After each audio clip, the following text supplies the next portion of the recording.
పూర్వకాలంలో జ్వాలాదేశాన్ని ధర్మబద్ధంగా పరిపాలించిన మహారాజు వీరదత్తుడు ఉండేవాడు.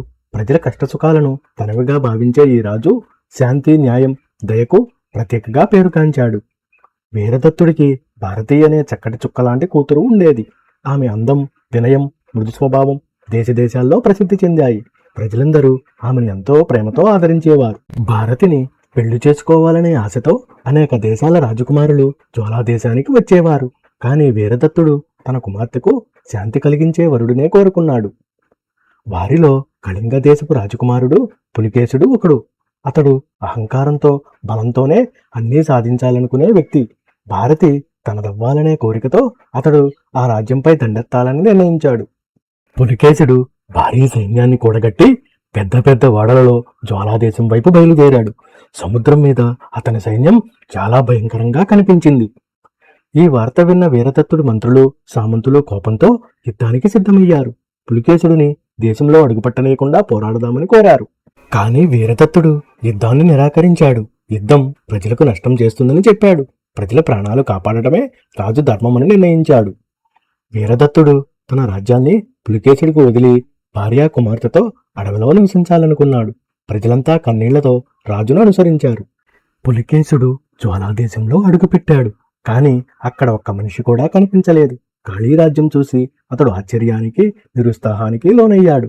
అడవిలో వీరదత్తుడు దట్టమైన చెట్ల మధ్య ఒక గుహను ఆశ్రయంగా చేసుకున్నాడు. అక్కడ ప్రశాంతంగా జీవిస్తూ తపస్సులో తన మనసును లీనమయ్యేలా చేశాడు. ఒకరోజు ఉదయం తపస్సుకు వెళుతున్న వీరదత్తుడికి మార్గంలో ఒక అందమైన తామర కొలను కనిపించింది. ఆ ప్రాంతం దైవిక ప్రశాంతతను ప్రసరించింది.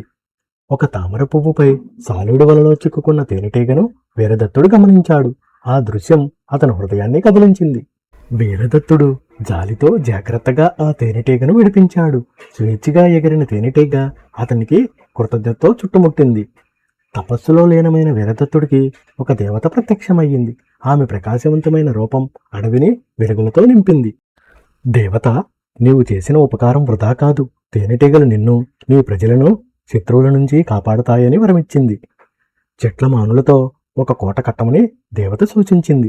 జ్వాలాదేశపు తేనెటీగలు అక్కడ నివసిస్తాయని చెప్పి ఆమె అదృశ్యమయ్యింది. భారీ సైన్యంతో పులికేశుడు చెట్ల కోటను ముట్టడించాడు. కానీ లోపల నుంచి ఎవరూ ఎదురు రాలేదు. పులికేశుడు కోటను ధ్వంసం చెయ్యగానే ఒక్కసారిగా వేలాది తేనెటీగలు జుమ్మని లేచాయి. తేనెటీగలు పులికేశుడు, అతని సైన్యాన్ని తీవ్రంగా కుట్టాయి. గుర్రాలు కూడా భయంతో చెల్లాచెదురయ్యాయి. పులికేశుడు ముఖం మొత్తం వాచి కళ్ళు కనిపించకుండా పోయాయి. వెంటనే అతడు గుర్రం మీద నుంచి కింద పడిపోయాడు. వీరదత్తుడు దయతో పులికేశుడిని తన గుహకు తీసుకువెళ్ళాడు. అతని గాయాలకు స్వయంగా చికిత్స చేశాడు. వీరదత్తుడు దయచూసి పులికేశుడు మనసు మారిపోయింది. తన తప్పును గ్రహించి క్షమాపణ కోరాడు. వీరదత్తుడు తన కుమార్తె భారతిని పులికేశుడికిచ్చి వివాహం జరిపించాడు. వివాహం శాంతికి ప్రతీకగా నిలిచింది.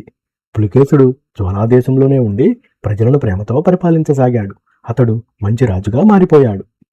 వీరదత్తుడు తన త్యాగం ఫలించినందుకు ఆనందించాడు. ప్రజల సుఖమే తనకు నిజమైన విజయం అని భావించాడు. తేనెటీగలు కోట చుట్టూ ఎగురుతూ రాజ్యానికి రక్షకులుగా నిలిచాయి. ఉపకారం ఎప్పుడూ వృధా కాదని నిరూపించాయి. జ్వాలాదేశం మళ్లీ సంతోషంతో కళకళలాడింది.